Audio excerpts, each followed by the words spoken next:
After hours of Israeli attacks on its country, Iran launched a response.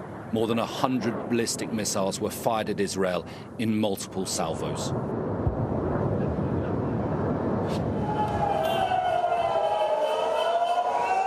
As sirens sounded across the country, there were interceptions over Jerusalem and a number of missiles impacted in central Tel Aviv.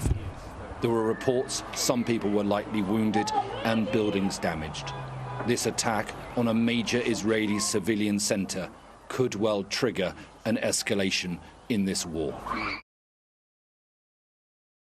Israel's operation began shortly after 3 a.m. on Friday morning. Targets in Iran's capital, Tehran, were some of the first to be hit.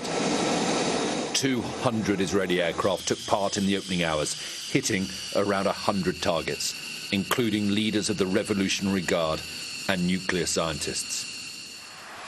With Iran's air defences mostly destroyed, they carried out wave after wave of attacks throughout the day. Israel's Prime Minister justified the operation as a fight for his country's very existence. Moments ago, Israel launched Operation Rising Lion, a targeted military operation to roll back the Iranian threat to Israel's very survival. This operation will continue for as many days as it takes to remove this threat. For decades, the tyrants of Tehran have brazenly, openly called for Israel's destruction. They've backed up their genocidal rhetoric with a program to develop nuclear weapons. The key nuclear facility in Natanz, where uranium is enriched, was hit multiple times as Israel tried to penetrate the chambers deep underground.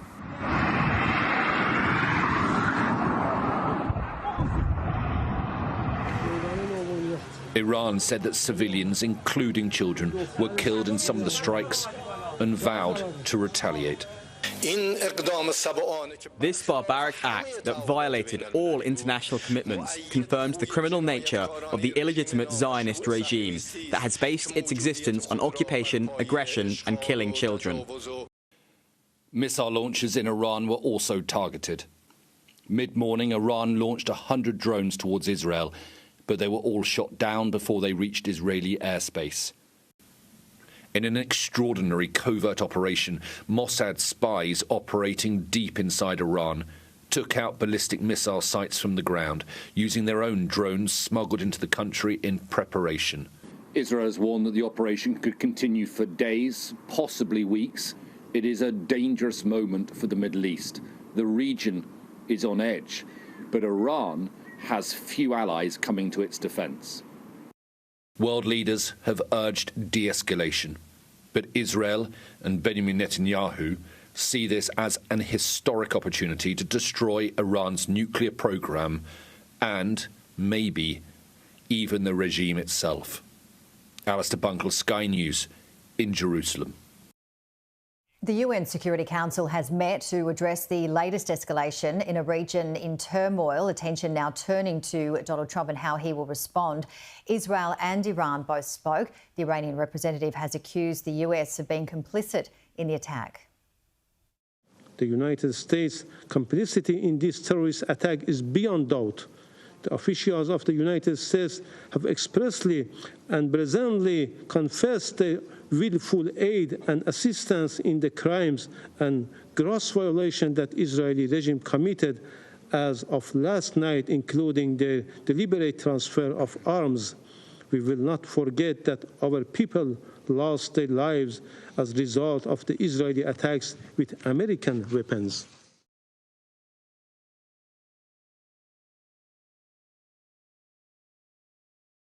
Yes, and he also gave us the first official word on how many people the Iranians believe died and were injured as a consequence of the Israeli attack. He said 78 people, including senior military officials, were killed in the strikes and that more than 320 people were injured.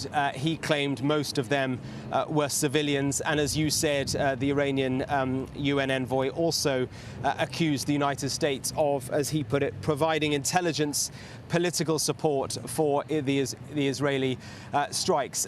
For me, there are two striking things to reflect on, I guess, at the end of this extraordinary day. The first is the audacity and the apparent success of the Israeli strike. Israel did overnight last night something that successive Israeli governments have wanted to do for over 3 decades. And in one strike, or one night of strikes, they managed to decapitate so many parts of the Iranian government, whether it was taking out nuclear scientists, taking out nuclear facilities, taking out the ballistic missiles, or many of them, that would form the counterattack that they knew would come, and taking out so many senior officials of the Iranian government in the Iranian military echelons as well. You know, all the people in Iran who would have met this morning under normal circumstances to ascertain how they would react to what Israel had done are dead. That is how successful, from an Israeli perspective, the attack has been. The other observation is America's response, or lack of. And what I mean by that is the fact that we haven't seen Donald Trump today, a man who loves to be front and center, who loves to own a moment, who loves to seize the opportunity to be seen to take control.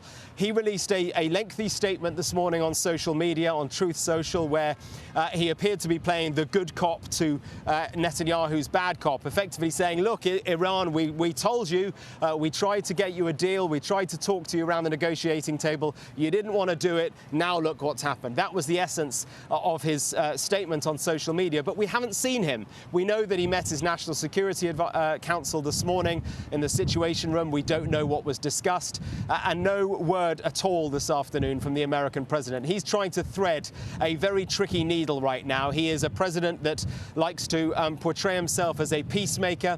He wanted to create peace in the Middle East. It really does not feel tonight like that peace in the Middle East is anywhere close.